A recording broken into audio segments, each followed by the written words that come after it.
नमस्कार श्रोताओं, आप सभी का कुमार परिवार में हार्दिक स्वागत है। आज हम आपको ले चल रहे हैं एक ऐसी जगह पर जो अपने अंधेरों और रहस्यमयी घटनाओं के लिए मशहूर है, शिमला के संजौली में। यह जगह अक्सर अपने अजीब और हैरत अंगेज किस्से कहानियों के लिए जानी जाती है। और आज हम आपके लिए लाए हैं एक ऐसी कहानी जो हमें हमारे एक प्रिय सब्सक्राइबर जंबोरा जी ने भेजी है। तो चलिए बिना किसी देरी के शुरू करते हैं इस रोमांचक कहानी को, जो आपको विचलित कर देगी, एक अलग ही दुनिया में ले जाएगी।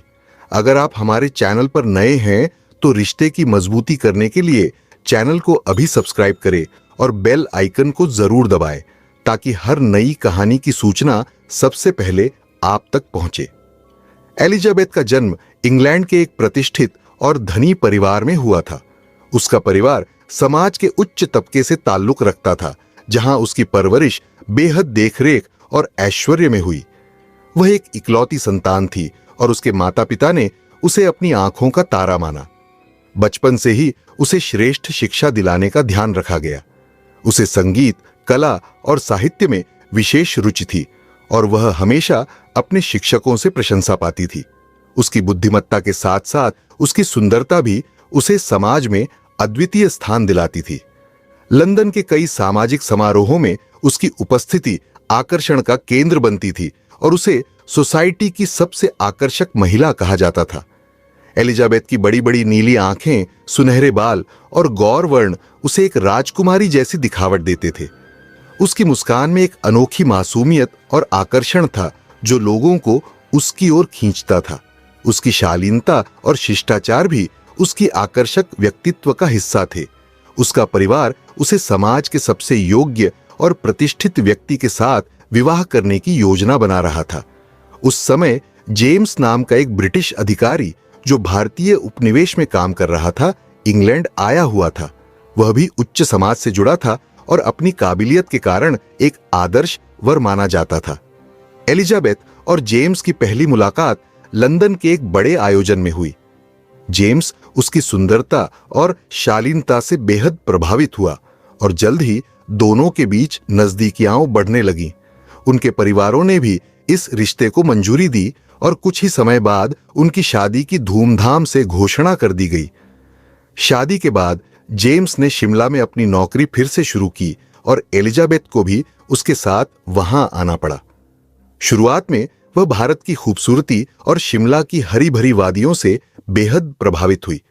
शिमला का ठंडा मौसम और पहाड़ों का प्राकृतिक सौंदर्य उसे बहुत भाया और उसने सोचा कि यह नई शुरुआत उनके जीवन में और खुशियां लाएगी। लेकिन जैसे जैसे समय बीता, शिमला का यह रोमांच धीरे धीरे फीका पड़ने लगा। जेम्स अपने काम में इतना व्यस्त रहने लगा कि एलिजाबेथ को अकेलापन घेरने लगा। शिमला का प्राकृतिक सौंदर्य अपने आप में अद्वितीय है।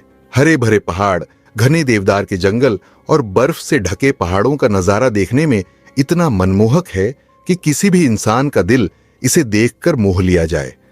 यहाँ की ठंडी हवाएं, खूबसूरत फूलों की खुशबू और नीले आसमान के नीचे बिछी हरियाली हर किसी को अपनी ओर आकर्षित करती है।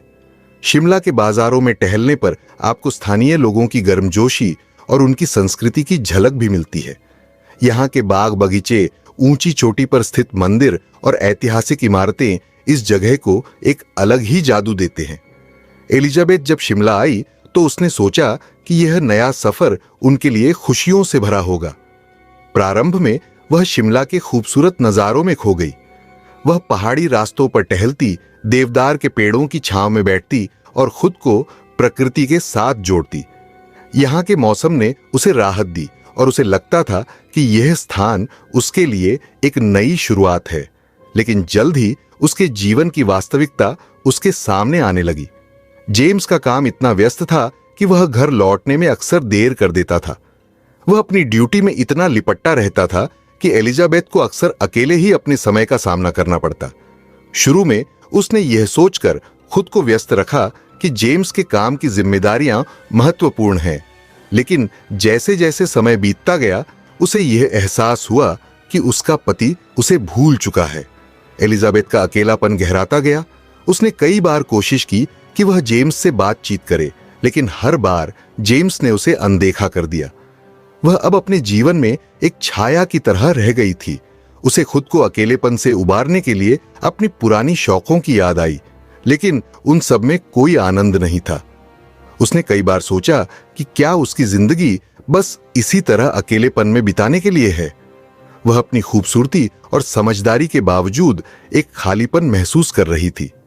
इस तरह शिमला की प्राकृतिक सुंदरता के बीच एलिजाबेथ का जीवन एक गहरी निराशा में बदलने लगा। उसकी खुशियां धीरे धीरे उस अकेलेपन में लिपटी गईं, जहां केवल एक अधूरी आत्मा भटक रही थी, जो अपने पति के प्यार और समर्थन की तलाश में थी। जेम्स की व्यस्तता और एलिजाबेथ के अकेलेपन ने उनके बीच की खाई को और भी चौड़ा कर दिया। लेकिन जब उसे अपने पति के बारे में कुछ अनजान सच्चाई का पता चला, तो उसकी दुनिया पूरी तरह से बदल गई। एक शाम जब एलिजाबेथ शिमला की गली में टहल रही थी, उसने अचानक एक महिला को देखा। वह महिला एक सुंदर सफेद साड़ी पहने थी और जेम्स के साथ हंसते हुए बात कर रही थी। उस क्षण में एलिजाबेथ का दिल धड़कने लगा। उसकी धड़कनें तेज हो गईं और उसे समझ में नहीं आया कि वह क्या करे। उसकी आंखों में आंसू भर आए और उसकी सांसें रुक गईं। यह वही महिला थी जिसके बारे में वह पहले से ही सुनी सुनाई बातों में सुन चुकी थी। एलिजाबेथ के मन में गहरी निराशा छा गई और उसने खुद को उस दृश्य से हटा लिया। उस क्षण ने उसकी मानसिक स्थिति को पूरी तरह से बदल दिया। वह उस विश्वासघात का सामना नहीं कर पाई जिससे उसकी आत्मा टूट गई। एलिजाबेथ ने कई बार जेम्स से बात करने की कोशिश की, लेकिन हर बार उसे टाल दिया गया। वह सोचती रही कि शायद जेम्स अपने काम के बोझ में डूबा हुआ है और उसे उसकी जरूरत नहीं है। उसने हर बार खुद को आश्वस्त किया कि उसकी बेवफाई केवल एक भ्रम है, लेकिन सच से भागने का कोई उपाय नहीं था। जब भी जेम्स घर लौटता, वह उसे खुश करने की कोशिश करती, उसके पसंदीदा व्यंजन बनाती और उसकी पसंदीदा किताबें पढ़ने की कोशिश करती, लेकिन जेम्स की आंखों में कोई उत्साह नहीं था। वह बस अपनी रोजमर्रा की जिंदगी में वापस लौट जाता। एक ओर एलिजाबेथ जेम्स की प्यार और देखभाल के लिए तरस रही थी, वहीं दूसरी ओर जेम्स उसकी भावनाओं को पूरी तरह नजरअंदाज कर रहा था। उसकी बेवफाई को छिपाने का कोई प्रयास नहीं किया गया और एलिजाबेथ की आत्मा उस सच्चाई से और भी ज्यादा कड़वी होती गई। उसने सोचा कि क्या कभी जेम्स उसे वापस प्यार करेगा? क्या कभी उनके बीच का रिश्ता फिर से वैसा हो सकेगा? इस मानसिक पीड़ा में एलिजाबेथ ने अपने जीवन को समझने की कोशिश की। उसने अपने आप को यह यकीन दिलाने की कोशिश की कि वह सब ठीक हो जाएगा, लेकिन सच्चाई उसे हर पल याद दिलाती थी। उसकी आंखों के सामने जेम्स और उस दूसरी महिला का चेहरा घूमता रहता। धीरे धीरे एलिजाबेथ के दिल में एक गहरी उदासी और हताशा का अंधेरा छाने लगा। भीतर का संघर्ष उसे और भी कमजोर बना रहा और वह अपने पति के प्यार की तलाश में भटकती रही। इस बेवफाई ने एलिजाबेथ के मन में घृणा और दर्द भर दिया था। वह हर दिन खुद को इस झूठे जीवन से बचाने की कोशिश कर रही थी, लेकिन हर रात जब वह बिस्तर पर लेटती तो उसकी आंखों में आंसू बहते रहते। एक पत्नी के रूप में उसकी असहायता ने उसे एक दर्दनाक स्थिति में डाल दिया। उसे अपने पति से अपेक्षा थी कि वह उसे समझेगा, लेकिन जेम्स की उपेक्षा ने उसे और भी गहरे अंधकार में धकेल दिया। एलिजाबेथ के दिल में लगातार चल रही पीड़ा और उसके पति जेम्स के प्रति उपेक्षा के कारण उसने बावड़ी के पास जाकर एकांत में समय बिताने का सहारा लिया। बावड़ी की ओर जाने वाला रास्ता उसके लिए एक शांति का मार्ग बन गया। वह अक्सर सुबह के समय जब आसमान नीला और साफ होता, बावड़ी के पास जाती। वहां की ठंडी हवा उसके चेहरे को छूती और उसे थोड़ी राहत देती थी। बावड़ी के चारों ओर बिछी हरी घास, फूलों की कलियां और दूर से आती पहाड़ियों की परछाई एक मनमोहक दृश्य प्रस्तुत करती थी। यह जगह उन लोगों के लिए एक जादुई जगह बन गई थी जो जीवन की परेशानियों से भागकर शांति की तलाश में थे। बावड़ी की जलधारा की हल्की आवाज जो गहरी गुफाओं से निकलकर बहती थी, उसके मन को शांत करने में मदद करती थी। वह घंटों वहीं बैठकर अपनी भावनाओं से जूझती रहती और उन यादों में खो जाती थी जो उसे जेम्स के साथ बिताए गए पलों की याद दिलाती थीं। बावड़ी के बारे में कई लोक कथाएं प्रचलित थीं जो लोगों की जुबान पर अक्सर सुनाई देती थीं।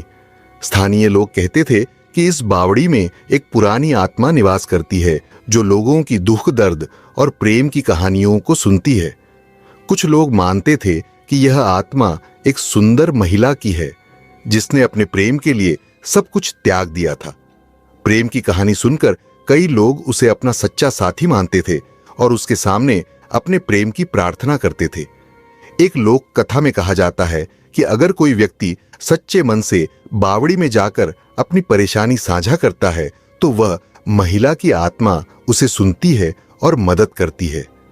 लेकिन अगर कोई झूठ बोलता है या धोखे से उसके सामने आता है तो वह उसे अपने गुस्से का सामना कराती है।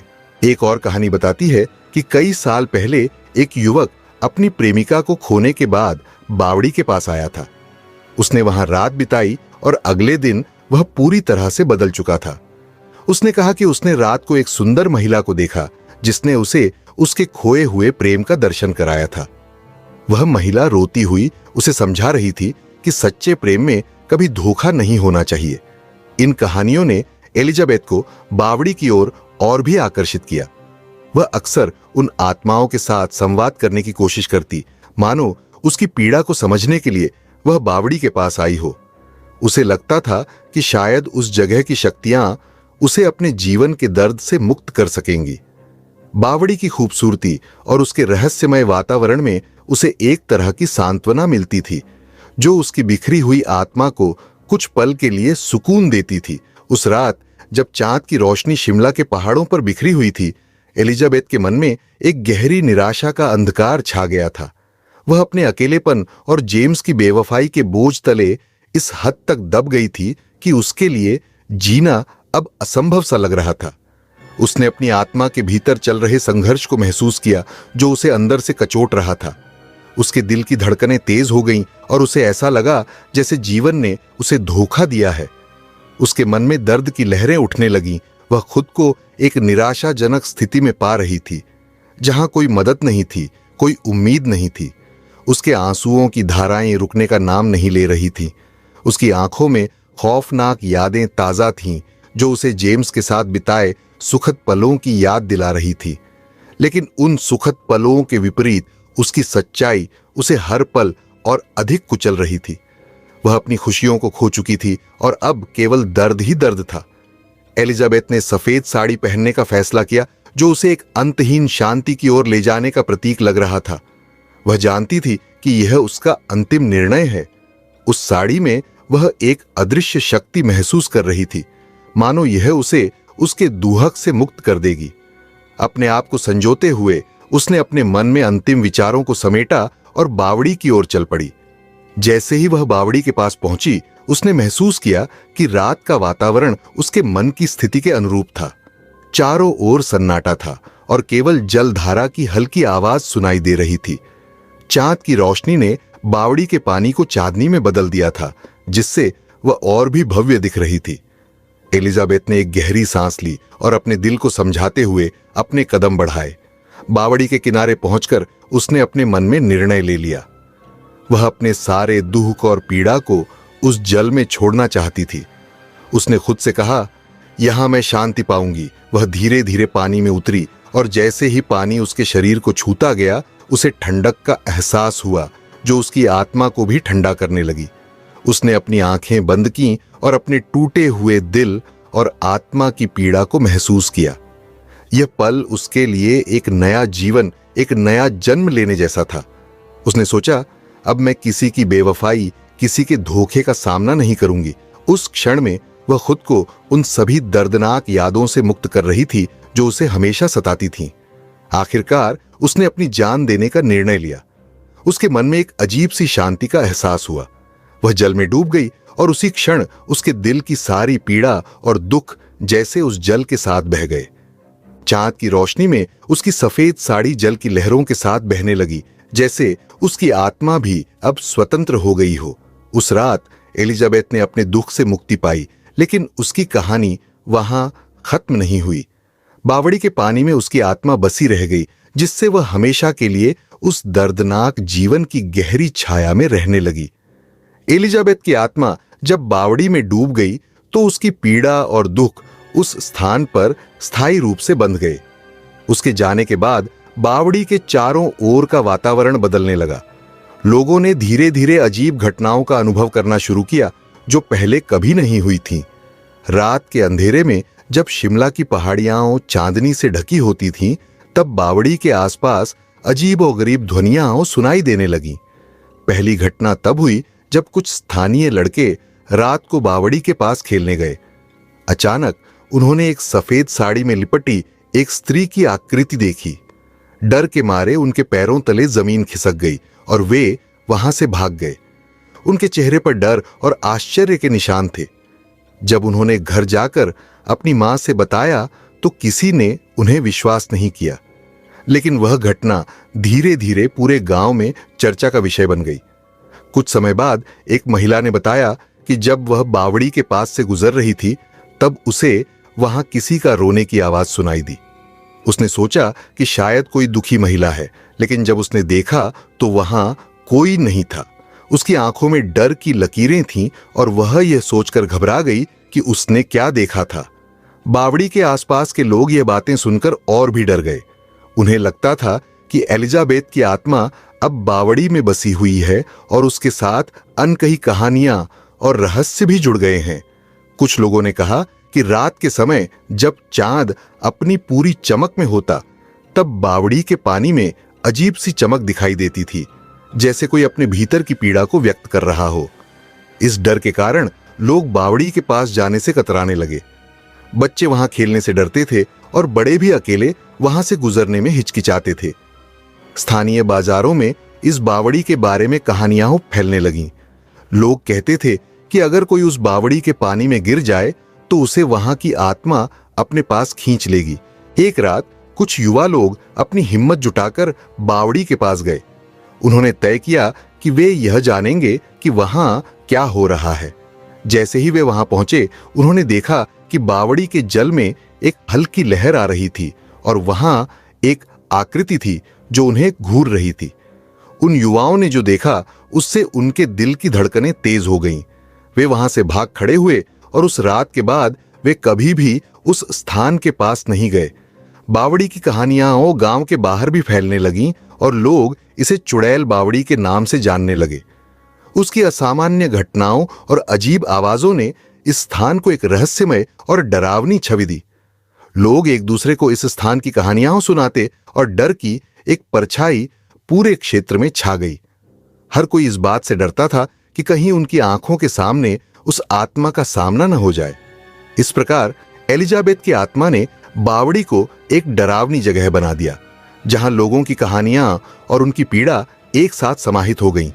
बावड़ी अब केवल एक जल स्रोत नहीं रह गई थी, बल्कि एक ऐसे स्थान में बदल गई थी जहां हर एक ध्वनि, हर एक लहर और हर एक चमक के पीछे एक अनकही कहानी छिपी हुई थी।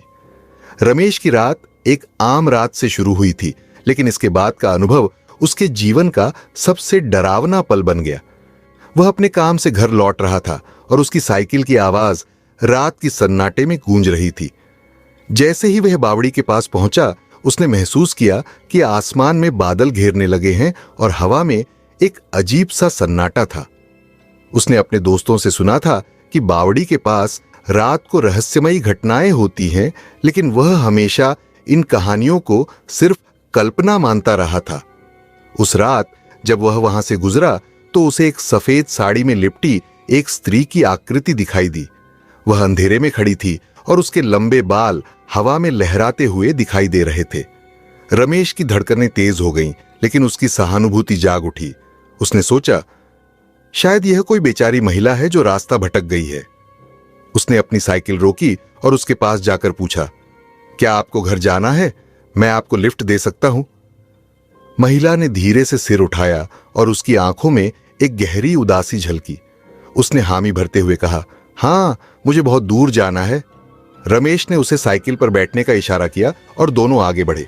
जैसे ही वे रास्ते पर चले, रमेश ने महसूस किया कि महिला चुपचाप उसके पीछे बैठी थी। अचानक हवा में एक अजीब सी ठंडक घुलने लगी और रमेश के मन में अजीब सा डर समाने लगा। उसने सोचा, क्या यह सच में कोई साधारण महिला है? लेकिन उसने अपनी घबराहट को छिपाने की कोशिश की और रास्ते की बातें करने लगा। फिर अचानक जैसे ही वे बावड़ी के करीब पहुंचे, महिला ने अचानक कहा, रुको। रमेश ने ब्रेक लगाए और देखा कि महिला उसके पास से गायब हो गई है। वह चकित रह गया, उसकी आंखें चौड़ी हो गईं। वहां कोई नहीं था, केवल हल्की हवा और बावड़ी के पानी की आवाज थी। रमेश का दिल तेजी से धड़कने लगा। वह समझ नहीं पा रहा था कि वह क्या हुआ। उसने चारों ओर देखा, लेकिन वहां कोई और नहीं था। उसकी साइकिल भी उसे भारी लग रही थी, जैसे वह उसे छोड़ना चाहती हो। वह तुरंत वहां से भाग खड़ा हुआ। जब वह गांव पहुंचा तो उसके चेहरे पर डर साफ दिखाई दे रहा था। वह सभी गांव वालों के पास गया और हड़बड़ाते हुए अपनी कहानी सुनाई। मैंने उसे देखा, एक सफेद साड़ी में लिपटी महिला, वह मेरे पीछे बैठी थी और फिर अचानक गायब हो गई। गांव वाले पहले तो उसकी बातों पर हंसे, लेकिन जब उन्होंने रमेश के चेहरे पर आतंक देखा तो उनकी हंसी ठंडी पड़ गई। कुछ गांव वाले उसे और जानने के लिए इकट्ठा हुए। रमेश ने कहा, मुझे लगता है कि यह वही चुड़ैल है जिसके बारे में लोग कहते हैं। वह बावड़ी में बसी हुई है। उसकी आंखों में डर था और उसकी आवाज में कंपकंपाहट। गांव वाले अब सच्चाई के प्रति गंभीर हो गए। वे उसके अनुभवों को सुनकर भयभीत थे और धीरे धीरे बावड़ी के आसपास की कहानियां फिर से ताजा होने लगी। इस घटना ने रमेश को न केवल डराया, बल्कि उसे एक चेतावनी भी दी। गांव वालों ने उसे सुनकर यह तय किया कि वे अब बावड़ी के पास कभी अकेले नहीं जाएंगे। इस प्रकार रमेश की रात ने गांव में एक नई दहशत फैला दी और एलिजाबेथ की आत्मा की कहानियां फिर से जीवित हो गईं। रमेश की डरावनी कहानी सुनने के बाद गांव में चुड़ैल बावड़ी के बारे में चर्चा तेजी से फैलने लगी। लोग पहले से ही बावड़ी के पास जाने से कतराने लगे थे, लेकिन अब इस डर ने और भी गहराई पकड़ ली। हर घर में उस रात की चर्चा हो रही थी जब रमेश ने सफेद साड़ी में लिपटी महिला को देखा था। गांव के बुजुर्गों ने बताया कि यह कोई नई बात नहीं है, पहले भी ऐसी कहानियां सुनने में आई थीं। उन्होंने कहा, कई साल पहले भी एक महिला ने इसी बावड़ी में अपनी जान दी थी। उसकी आत्मा अब भी वहां भटकती है। इन कहानियों ने लोगों के मन में डर को और बढ़ा दिया। अब गांव के लोग रात के समय बावड़ी के पास जाने से पूरी तरह बचने लगे। छोटे बच्चे तो वहां जाने के नाम से ही रोने लगते थे। कुछ युवक जो पहले वहां खेलते थे, अब वहां से गुजरने में भी हिचकिचाते थे। यह डर इतना बढ़ गया था कि लोग किसी और रास्ते से जाने की कोशिश करते थे ताकि उन्हें बावड़ी के पास से गुजरना न पड़े। लेकिन कुछ साहसी लोग जिन्होंने अपने डर पर काबू पाने की कोशिश की, उन्होंने बावड़ी के पास जाने का फैसला किया। उनमें से एक था अनिल, जो अपनी हिम्मत दिखाना चाहता था। वह दोस्तों के साथ एक रात बावड़ी के पास गया। वहां पहुंचकर उन्होंने सोचा कि यह केवल एक पुरानी कहानी है, और जब वे वहां बैठे तो उन्होंने हंसी मजाक करना शुरू किया। लेकिन अचानक उनकी हंसी ठंडी पड़ गई जब उन्होंने पानी में हलचल महसूस की। एक और घटना में सीमा नाम की एक महिला ने कहा कि जब वह बावड़ी के पास गई तो उसे वहां एक अजीब सी महक महसूस हुई। वह चौंकी और जल्दी से वहां से भाग गई। उसकी आंखों में आतंक था और उसने बताया, मुझे ऐसा लगा जैसे कोई मुझे देख रहा है। उसके बाद सीमा की मानसिक स्थिति बिगड़ गई। वह रात में सो नहीं पाती थी और अक्सर बड़बड़ाते हुए सो जाती थी। कुछ दिनों बाद गांव के एक युवक ने बताया कि जब वह रात को बावड़ी के पास से गुजरा तो उसने पानी में एक महिला की परछाई देखी। वह उस परछाई से डरकर गिर गया और बेहोश हो गया। जब उसे होश आया तो उसे लगा कि उसकी आंखों के सामने एक सफेद साड़ी में लिपटी महिला खड़ी थी। यह घटना उसके जीवन में एक बड़ा मोड़ लाने वाली साबित हुई। वह युवक अब हमेशा डरा सहमा रहता था और उसके चेहरे पर एक भयावह दहशत साफ दिखाई देती थी।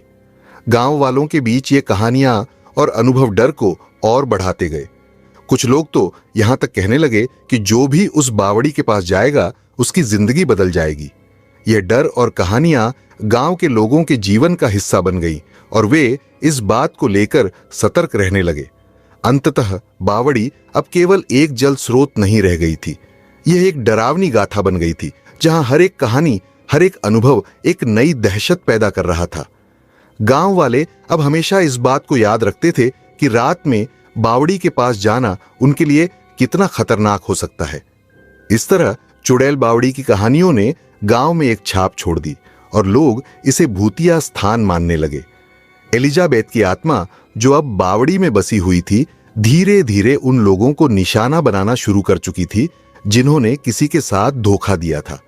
उसकी आत्मा की पीड़ा और क्रोध का स्तर इतना बढ़ गया था कि वह उन लोगों के प्रति प्रतिशोध लेना चाहती थी जिन्होंने कभी दूसरों के दिलों को तोड़ा था। यह समझते हुए कि धोखे का कड़वा स्वाद जीवन को कितना बदल सकता है, उसने अपने शाप को एक साधन के रूप में अपनाया। जब भी कोई व्यक्ति जो वफादारी से दूर जाता या किसी के प्रति बेवफाई करता, एलिजाबेथ की आत्मा उस पर अपनी नजर रखती। उसकी उपस्थिति का एहसास उन्हें धीरे धीरे होता था जब वे रात में अकेले होते। कई बार लोग रात में सोते समय अजीब सपने देखने लगते थे जिसमें उन्हें अपनी धोखेबाजी की याद दिलाई जाती थी। उन्हें ऐसे भयानक दृश्य दिखाई देते जहां उनके द्वारा धोखा दिए गए व्यक्ति की आत्मा उनसे सवाल करती। कुछ समय बाद जब किसी ने वास्तव में धोखा दिया होता तो एलिजाबेथ की आत्मा उस व्यक्ति की जिंदगी में उथल पुथल मचा देती।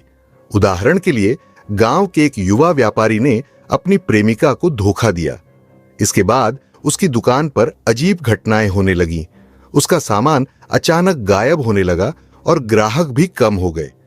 जब वह रात को सोता तो उसे सपना आता कि उसकी प्रेमिका उसे नजरअंदाज कर रही है और उसके आंसू उसकी आंखों में आ जाते हैं। धीरे धीरे वह उस दहशत में जीने लगा जिससे उसकी मानसिक स्थिति खराब हो गई। एक और घटना में एक गांव का व्यक्ति जिसने अपनी पत्नी को धोखा दिया, रात को अपने घर में अजीब आवाजें सुनने लगा। उसने महसूस किया कि कोई उसके कमरे में घूम रहा है। एक रात जब वह सो रहा था तो उसे लगा कि कोई उसके चेहरे के करीब आ रहा है। वह जागा और देखा कि सफेद साड़ी में लिपटी एक महिला उसके सामने खड़ी है। उस रात वह बेहोश हो गया और जब होश आया तो उसे पता चला कि उसकी पत्नी ने उसे छोड़ दिया है। एलिजाबेथ की आत्मा के शाप की ताकत इस प्रकार से तेजी से फैल रही थी और लोग उसकी उपस्थिति को महसूस कर रहे थे। शापित व्यक्तियों की जिंदगी में केवल बुरी घटनाएं होती थीं। कोई न कोई समस्या या परेशानी उनके जीवन का हिस्सा बन जाती थी। लेकिन क्या इस शाप से बचने का कोई तरीका था? गांव के कुछ बुद्धिमान लोगों ने इस विषय पर विचार करना शुरू किया। उन्होंने यह निष्कर्ष निकाला कि अगर कोई व्यक्ति अपनी गलतियों को स्वीकार करे और अपने द्वारा किए गए धोखे के लिए क्षमा मांगे तो वह एलिजाबेथ की आत्मा के क्रोध से बच सकता है। एक रात गांव के एक युवक ने एलिजाबेथ की आत्मा को शांत करने का निर्णय लिया। उसने अपनी गलती को स्वीकार किया और उस व्यक्ति के सामने जाकर क्षमा मांगी जिसे उसने धोखा दिया था। उसने एक तिलक लगाकर एक दीपक जलाया और वहां जाकर कहा, मैंने गलती की है, मुझे माफ कर दो। जैसे ही उसने यह कहा, उसे महसूस हुआ कि हवा में हल्की सी ठंडक आई। वह एकदम से सहज महसूस करने लगा और उसके मन में एक अजीब सी शांति छा गई। इसके बाद उसके जीवन में सकारात्मक परिवर्तन आने लगे। उसकी दुकान फिर से चलने लगी और लोगों का भरोसा वापस मिलने लगा। इस तरह यह स्पष्ट हुआ कि यदि कोई व्यक्ति अपनी गलती को स्वीकारता है और दिल से माफी मांगता है तो वह एलिजाबेथ की आत्मा के शाप से बच सकता है। लेकिन जो लोग अपने धोखे पर कायम रहते, उनकी जिंदगी में केवल अंधकार और बर्बादी ही बचे रहते। इस प्रकार एलिजाबेथ की आत्मा ने एक ऐसी चेतावनी दी जो सभी को समझनी थी। धोखा देना आसान हो सकता है, लेकिन इसके परिणाम गंभीर हो सकते हैं। एलिजाबेथ की आत्मा का अधूरापन उसकी पीड़ा और द्वंद्व में ही झलकता था। उसकी आत्मा जो प्यार और विश्वास के बंधन में बंधी थी, अब धोखे और विश्वासघात के कारण एक भटकती हुई आत्मा में बदल चुकी थी। उसकी जिंदगी की सबसे बड़ी निराशा यही थी कि उसका पति जेम्स, जिसे उसने अपने जीवन का साथी समझा था, ने उसे सबसे गहरे धागे से धोखा दिया था। उसकी भटकती आत्मा अब केवल बदले की खोज में थी। जैसे जैसे समय बीतता गया, एलिजाबेथ ने कई लोगों के जीवन में उथल पुथल मचाई, लेकिन क्या वह अपने पति या उसके जैसे धोखेबाजों से बदला ले पाएगी? जेम्स, जिसने अपनी बेवफाई के बाद एक नई जिंदगी शुरू की थी, वह कभी भी एलिजाबेथ के दर्द को महसूस नहीं कर पाया। वह अब अपने नए जीवन में व्यस्त था और एलिजाबेथ की आत्मा का कोई खौफ नहीं उसके आसपास था। उसकी आंखों में अब केवल अपने नए प्रेमिका की छवि थी और एलिजाबेथ की यादें धुंधली पड़ने लगी थीं। इस सब के बीच एलिजाबेथ की आत्मा ने यह निर्णय लिया कि वह जेम्स को कभी भी अपनी जान की शांति नहीं पाने देगी। वह अपने दर्द और प्रतिशोध की आग में जलती रही, हर उस व्यक्ति को निशाना बनाती रही जिसने किसी को धोखा दिया था। लेकिन एक समय आया जब उसने अपने भीतर की आवाज को सुना। क्या यह सच में उसके लिए संतोष का मार्ग था? क्या वह अपने दर्द को दूसरों पर गिराकर अपनी आत्मा को शांति दे सकती थी? एलिजाबेथ की आत्मा ने अंततः महसूस किया कि प्रतिशोध उसकी आत्मा को और भी अधिक अधूरा बना रहा है। हर बार जब वह किसी को नुकसान पहुंचाती, वह खुद को और भी खोखला महसूस करती। वह सोचने लगी कि क्या उसका बदला लेना वास्तव में उसे शांति देगा, या फिर वह सदा के लिए इस बैर और कड़वाहट के जाल में बंधी रहेगी। एक रात जब चांद की रोशनी बावड़ी पर पड़ रही थी, उसने खुद को जेम्स के सामने लाने का निर्णय लिया। वह जानती थी कि जेम्स अब भी उसी इलाके में रहता है और उसने उसके पास जाने का साहस जुटाया। वह उसे दिखाने का निर्णय लिया कि धोखा देने के परिणाम कितने भयानक हो सकते हैं। जब वह जेम्स के सामने आई तो उसने उसकी आंखों में भय और आश्चर्य देखा। जेम्स उसे पहचान नहीं पाया, लेकिन उसने उसकी आंखों में गहरी पीड़ा को महसूस किया। एलिजाबेथ ने उसके सामने अपने दिल की बात रखी। तुमने मुझे धोखा दिया, लेकिन मैं तुमसे बदला नहीं लेना चाहती, मैं केवल शांति चाहती हूं। जेम्स ने उसकी आवाज में एक अद्भुत दर्द को सुना। वह घबरा गया, लेकिन उसकी आत्मा ने उसे अपनी गलती का एहसास कराया। उसने धीरे धीरे अपना मन बनाया और खुद को माफ करने का निर्णय लिया। इस क्षण ने एलिजाबेथ की आत्मा को एक नई दिशा दी। जेम्स ने कहा, मैंने तुम्हारे साथ जो किया उसके लिए मुझे खेद है, मैं तुम्हें दर्द नहीं देना चाहता था। इस क्षण ने उसकी आत्मा के बोझ को हल्का कर दिया। उसने महसूस किया कि शायद वह अब अपने पति को माफ कर सकती है। अंततः एलिजाबेथ की आत्मा ने एक बार फिर से अपने जीवन को जीने का प्रयास किया। वह जेम्स से बदला नहीं लेना चाहती थी, उसने अपनी चॉइस को बदल दिया। इस प्रकार उसके भीतर की क्रोध और प्रतिशोध का भाव कम हो गया। उसकी आत्मा ने अपनी सच्चाई को स्वीकार कर लिया और उसके बाद धीरे धीरे वह शांति पाने लगी। बावड़ी के पास एक नई कहानी बन गई, जहां लोग अब इसे केवल एक डरावनी जगह नहीं बल्कि एक चेतावनी के रूप में देखने लगे। एलिजाबेथ की आत्मा अब अपनी पुरानी गलती को भूलने की कोशिश कर रही थी और इस प्रक्रिया में वह धीरे धीरे बावड़ी से बंधी हुई अपनी दास्तान को समाप्त कर रही थी। शांति की खोज में उसकी आत्मा को वह सफर मिला जो उसे हमेशा चाहिए था। इस प्रकार एलिजाबेथ की आत्मा ने न केवल अपनी कहानी को समाप्त किया, बल्कि यह भी दिखाया कि शांति पाने के लिए खुद को माफ करना कितना महत्वपूर्ण है। इस प्रकार वह अब सदा के लिए बावड़ी से बंधी नहीं रही, बल्कि उसने अपनी स्वतंत्रता की ओर कदम बढ़ाया। हमें उम्मीद है कि इस कहानी ने आपके दिल और दिमाग दोनों को छुआ होगा। आपकी राय जानना हमारे लिए बहुत मायने रखता है, तो कमेंट्स में जरूर बताएं कि आपको यह कहानी कैसी लगी। और हाँ, अगर आप हमारे चैनल पर नए हैं तो रिश्ते की गांठ पक्की करने के लिए चैनल को अभी सब्सक्राइब करें और बेल आइकन को जरूर दबाएं, ताकि हर नई कहानी की सूचना सबसे पहले आप तक पहुंचे। अपना और अपने परिवार का ख्याल रखें। मिलते हैं एक और धारावाहिक के साथ। भाइयों बहनों, नमस्कार।